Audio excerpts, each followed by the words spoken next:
જય મેરડીમાં ખેડૂત ભાઈઓ, જય માતાજી. આજ આપણે એક એવા ખેડૂતની મુલાકાતે આવી ગયા. આમ કેવી રીતની આપણે કાળજી રાખવી, કેવું બિયારણ પસંદ કરવું, એ બધી માહિતી મારા મામા પાસે અમે લેવું. કારણ કે એ મારા મામાના નંબરે અંદર અમે આ વિડીયોની અંદર નાખશું. કારણ કે મારા મામાના છે એગ્રો ને બધા ખેડૂતને આપણે એવું જણાવવાનું છે કે આમાં આપણે ક્યાં સુધી રીંગણી રાખવી ને કેવું આપણે ઉત્પાદન લેવું, કઈ રીતના આમાં ભાવ લેવા સારા. બજાર આપણને ઠેઠ સુધી 12 મહિના સુધી રીંગણી હાલે તો આપણને કઈ રીતનો આમાં ફાયદો પડે. કારણ કે 12 મહિના સરખો ભાવ આવતો ન હોય. તો બાકી બધું અમે મારા મામાને પૂછવાની કોશિશ કરશું કે ઈવડે સારા પૈસા કઈ રીતના આમાં આવક મળે છે ને એવું બધું આપણે જાણવાની કોશિશ કરશું. તો મામા આપણે આમાં પેલી તો આપણે શું ત્યારે રીંગણીના પિત્તમાં ભણ્યા ભાઈ એવું છે કે ખરેખર રીતે તો આપણે પેલા તો બિયારણ સારું વાવવું પડે. બિયારણ સારું વાવવું કે હારામાં સારું આપણે કોટડાની મોરપીસ જાત છે ઈ વવરાવો અને ફર્સ્ટ ક્લાસ રીતે એમાંય અનેક ક્વોલિટી આવે. સાંભળો, પણ સારા કલર વાળું હોવું જોઈએ. ચોમાસું હોય કે થોડીક ઉનાળાની ઋતુ હોય, જયારે વહેલા હેર સોંપાય ચોમાસા પહેલા તો થોડુંક ઋતુ પ્રમાણે કલર સારો રહેવો જોઈએ. એટલે સારા કલર વાળી વસ્તુ વેરાયટી પેલા તો અપનાવવી જોઈએ.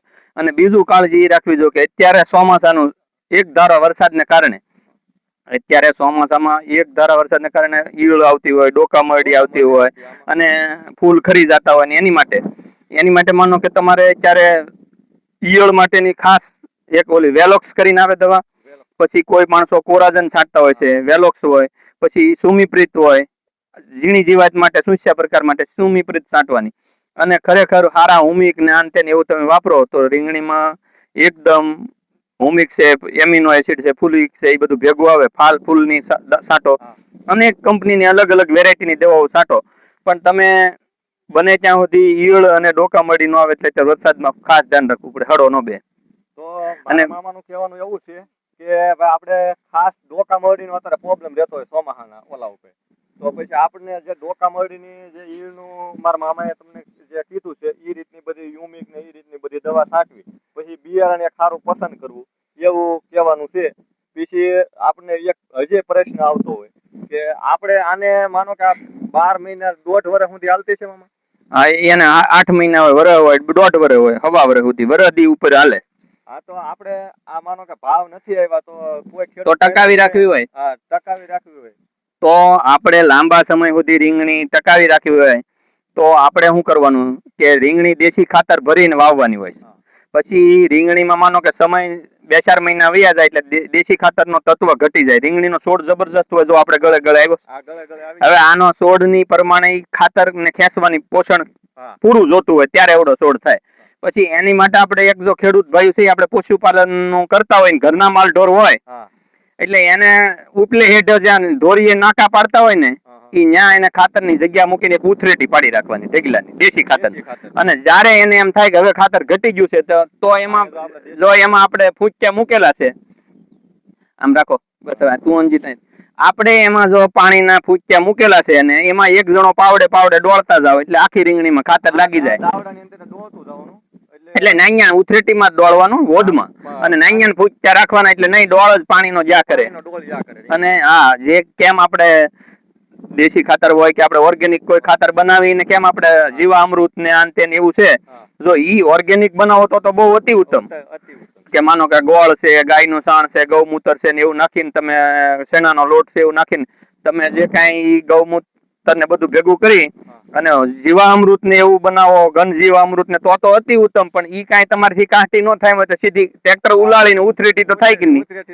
તો તમે દર 2 મહિને તમને એમ લાગે કે હવે દેશી ખાતરની ઉણપ થોડીક ઘટી છે એટલે તરત ઈ સડાવી ગયો. બાકીનો તો સારી કંપનીના મેગ્નેશિયમ છે, પછી હુમિક હારી સડાવો, વિમ મમરી સડાવો, હારા એવા છે. બ્લેક ડાયમંડ કરીને એક મમરી આવે છે, એનો બહુ સારું રિઝલ્ટ છે, ગ્લોબલ નું આવે છે. ને આપણું એક બીજું એક કહેવાનું છે કે ખેડૂત ભાઈને ભાવ નો આવતા હોય તો રીંગણી કઢાય કે ન કઢાય. જો ઈ તો તમારે ભાવ લેવા હોય તો ટકાવી રાખવી જરૂરી છે. કે માનો કે કાયમી બજારમાં ભાવ ન હોય, એક દી 5 રૂપિયા હોય બીજે દી હરખા મેં દાબ્યા હોય ને અઠવાડિયું ગયું હોય તો બીજી વારમાં પાછા 10 રૂપિયા 15 રૂપિયા ભાવ થઈ જાય. પછી પાછા બહુ ઉતારો કોક ને આવ્યો હોય ન કોઈ લેતો તો 3 રૂપિયા થઈ જાય. ને આમાં તો પસાર થતાય વાર નહીં અને ભાઈ 3 રૂપિયા થતાય વાર નહીં. એટલે ટકાવી રાખવું તો બે વસ્તુ છે. કેમ નફો મળી જાય એવું તો કયું પીત છે? કાંઈ નહીં, મહેનત તો કરવી જ પડે. પણ રીંગણીમાં હાવ ખ્યાલ ન જાય. મને એમ છે એકવાર સીઝન આવે તો ખેડૂત ભાઈઓ અને જો આપણો આ ઘેરો છે એમાં ટાઈમસર દવા વાપરી તો ફાલ તો અત્યારે વરસાદને કારણે ઓછો છે, બાકી કોઈ જો તમે એક પણ ડોકામડીનો ઓલો નહીં હોય. ડોકામરડી આમાં તમને ખેડૂત ભાઈઓ ત્યાં દેખાતી નહીં હોય ને અને આગળ આવો તો રીંગ 9 વીઘાની રીંગણી છે. ડોકું બોકું કાંઈ ખરેલું નહીં હોય ને જો આ ફળ ફૂલ ફાલની હવે નવી શરૂઆત થઈ ગઈ.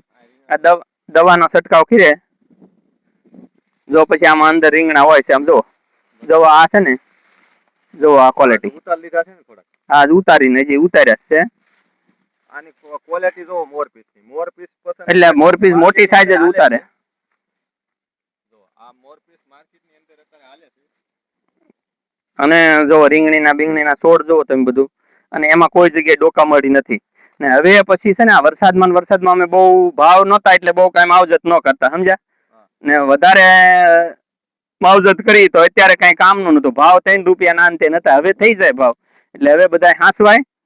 અને આમાં તો ભાઈ કાયમી હાંસવતું રહેવું પડે. તમે ભાવ આવવાના થાય અને પછી હાંસવો તો કાંઈ ન થાય. ત્યાં પાછું ભાવનો 10 દીનો ટાઈમ હોય વયો જાય, ત્યાં આપણે માઇન્ડ ફૂલ હરખા આવી રહે.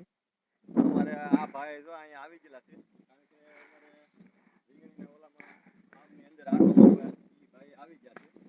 ને આને એક મામા આપણે જોવો ઘનશ્યામભાઈ, આને ફૂલ ફાલ હવે જો નવી શરૂઆત થઈ છે.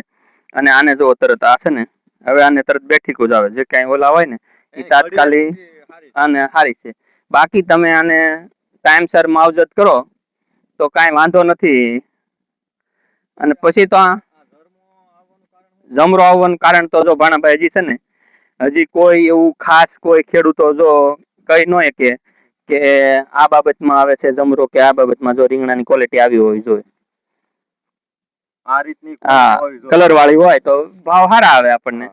બાકી તો છે ને એવું ખાસ કાંઈ જમરા માટેનું ભાણિયાભાઈ કાંઈ ખાસ એક્ઝેક્ટ એવું કોઈ કહી ન શકે એને કારણે. હવે એ વાતાવરણને કારણે આવે છે કે આ વધારેમાં વધારે જમીનોમાં કેમિકલ વધી જાય ને એને કારણે એવું લાગે છે કે જમરો વધારે આવતો હોય છે. પણ અમારે આમાં શું છે ખબર, અમે કેમ તમને કીધું, મેં કુકડાની સરક ને દેશી ખાતર ને ઉથરેટી કરેલી છે ઉપરવા. અમે એક પાણી ને એક પાણીમાં પાવડો એક જણો ખોલતા જાય, અડધી ઉથરેટી પાઈ દી. એટલે આમાં દેશી ખાતર જ જાય, એટલે ઓછા જમરો છે. અમારી આખા ઘેરામણી અંદર કોક જ છોડવો એવું છે, બાકી કોઈ જગ્યાએ જમરો છે નહીં. 8 વીઘાની છે મામા, કેટલી છે? હા, 8 વીઘા જેવું છે. 8 વીઘાની રીંગણી છે. બીજું પણ શાકભાજી વાવેલું છે. ઈ અમારો બીજા ભાગમાં આવશે ઈ વિડીયો, જોજો ખાસ. ઈ એક આપણે મરચી, સોળી ને એવો 2-3 પાકનો છે, પણ એ આ મિશ્રણ પાક. હા, મિશ્રણ પાક છે. ઈ તમને નામ જો આ રીતની રીંગણી છે બધી.